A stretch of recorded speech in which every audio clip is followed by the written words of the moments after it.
Hi everyone, welcome to EDU310, Positive Child Guidance in Early Childhood.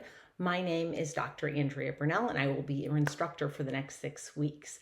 You can call me Dr. B, feel free.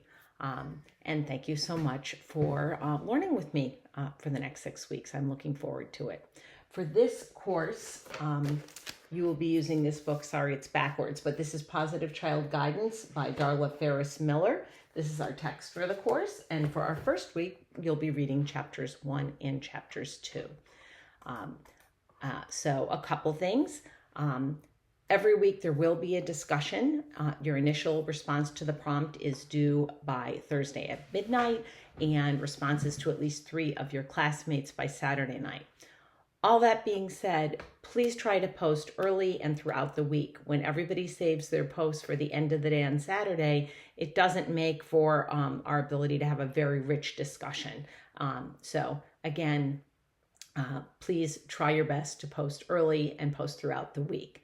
Also, remember that your initial response to the prompt should have references and in-text citations that show connections to your learning. So you do have an option. You can either do written discussion prompts or you are able to do a video one like I'm doing right now. If you do a video one, be sure to also include a document that has your references. And you can sort of do your in-text citations just as you're talking. Say, you know, in our textbook, in chapter 1, blah, blah, blah. So that can be sort of your video in-text citation.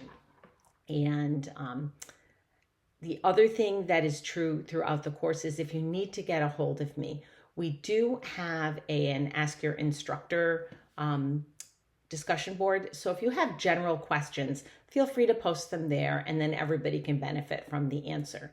If it's something that's very specific to you, please send me a message through Canvas. Typically, I will get back to you within a few hours.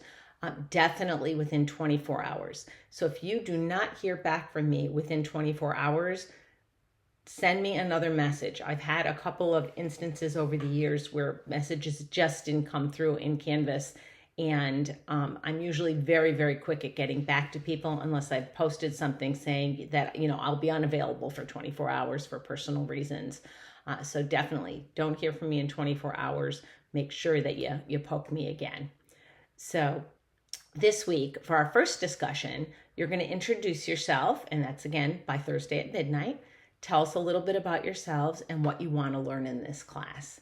And then in your second paragraph, I'd like you to compare the difference between positive child guidance for children's behavior and an adult controlling children's behavior, and talk about which approach you feel is more effective in addressing children's development and a little bit why. And you can, again, use references and in-text citations to support your thinking.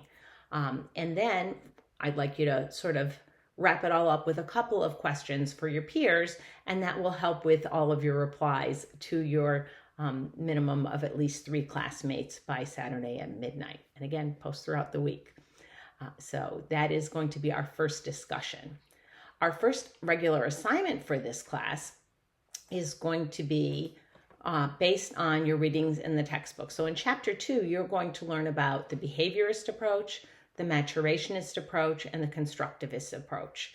I want you to pick one of those 3 approaches, the one that resonates with you the most, the one that you really gravitate toward, and talk about why you gravitate toward that one, give some examples of what that approach looks like, and then discuss the expected adult behavior for each approach. So you can either write a paper or do a presentation with a voiceover. Please know that any of the times that I give you an option for doing a presentation, having a voiceover is part of doing a presentation. And you can use whatever technology you'd like. You can do a recording, you can do a PowerPoint, you can use Prezi. I've had people use... I'm blanking. In designing a classroom, I've had people actually use SimCity. Just make sure that you have a voiceover that goes along with it. And also, again, just like with the discussions, you should have references and in-text citations, regardless of if it's a paper or a presentation. So if it's a paper, do it the traditional way. If it's a presentation, you can either put your references on the last slide or turn them in as a separate document. So make sure that you look at the criteria for success and the scoring rubric for each assignment, and it should be really clear what you need to do. And of course, if you have any questions, feel free to reach out to me, and I would be happy to either respond to you if it's just a quick question that I can send you a message, or set up a time to talk. Happy to do that. You'll also see in my introduction that I do have office hours. I find that they don't always work for everyone, so just send me a message with a few times that are good for you, and we can set up, a Zoom call or a regular phone call and have a conversation about whatever your questions are. I'm really looking forward to getting to know all of you a little bit better during this course, and take care, and I will see you next week. Bye-bye.